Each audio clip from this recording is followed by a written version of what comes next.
নমস্কাৰ। বেদিক এষ্ট্ৰলজি আছামৰ সকলো বন্ধু বান্ধৱীলৈকে মোৰ আন্তৰিক অভিনন্দন জ্ঞাপন কৰিলোঁ। লৈ আহিছোঁ মই তুলা ৰাশিৰ জীৱনৰ কিছু বিশেষ কথা বিচাৰলৈ। তুলা ৰাশি সাধাৰণতে চিত্ৰা নক্ষত্ৰৰ 2টা চৰণ, স্বাতী নক্ষত্ৰৰ 4টা চৰণ, বিশাখা নক্ষত্ৰৰ 3টা চৰণ মিলি তুলা ৰাশি নিৰ্মাণ হৈছে। আৰু গুৰু শুক্ৰদেৱ হ'ল তুলা ৰাশিৰ অধিপতি অৰ্থাৎ মালিক।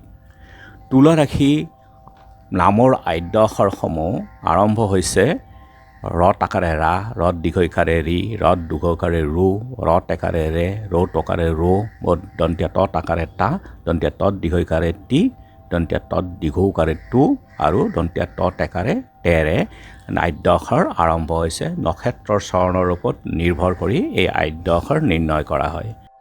তুলা ৰাশিত জন্ম জাতক ধনী, মানী, সৎ, সুন্দৰ, জ্ঞানী, বিদ্বান, বিচাৰক, সৰ্ববিদ্যাত পাৰদৰ্শী, ব্যৱসায় বাণিজ্যত নিপুণ আৰু ৰাজপ্ৰিয় হয়।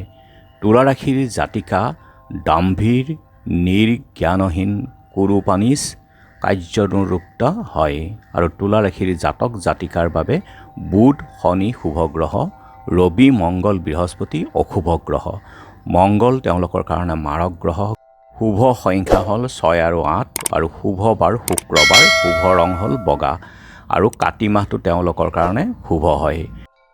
তুলা ৰাশিৰ প্ৰথম চৰণত জন্মজাতক ধন ভোগ কৰিব পাৰে, দ্বিতীয় চৰণত ধনী, তৃতীয় চৰণত নিৰ্ধনী, চতুৰ্থ চৰণত বোবা অৰ্থাৎ মুখৰ মাত স্পষ্টকৈ নোলায়, পঞ্চম চৰণত কৰ্মজ্ঞ, সকলো কৰ্মত জ্ঞানী, ষষ্ঠত পৰস্ত্ৰীগামী, সপ্তমত পিতৃ মাতৃৰ ভক্ত হয়, অষ্টমত ৰাজমান্য, নৱমত সৌভাগ্যৱান হয়।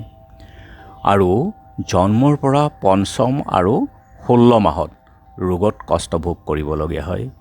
4 আৰু 16 বৰ্ষত জলাঘাত অৰ্থাৎ পানীৰ পৰা ভয় থাকে, পানীৰ দুৰ্ঘটনা হোৱাৰ ভয় থাকে। 21 আৰু 33 বৰ্ষত শৰীৰত ৰোগৰ ভয় থাকে।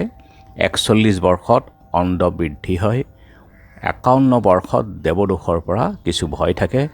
61 বৰ্ষত অল্প মৃত্যু আৰু যদি চন্দ্ৰৰ ওপৰত শুভগ্ৰহৰ দৃষ্টি থাকে অল্প মৃত্যুৰ পৰা ৰক্ষা পৰি সেই জাতক 85 বৰ্ষ পৰ্যন্ত জীৱন লাভ কৰে।